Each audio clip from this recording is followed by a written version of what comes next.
নারী সুদর্শন কাউকে চায় না।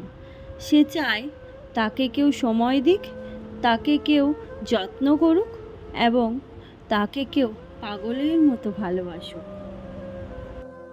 বিয়ের পর কোনো নারীকে যদি আগের থেকে বেশি অনেক সুন্দর ও হাসি খুশি দেখতে পাও, তাহলে বুঝে নিও সেই নারীর পিছনে একজন যত্নবান পুরুষের অবদান রয়েছে।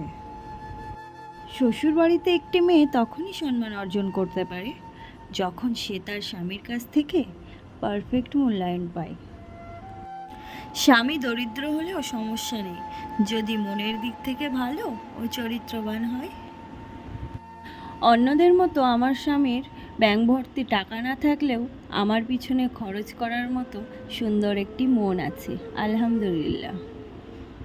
যেখানে আমার স্বামী আমার প্রতি আসক্ত, সেখানে আমি নিজেকে অনেক ভাগ্যবতী মনে করি।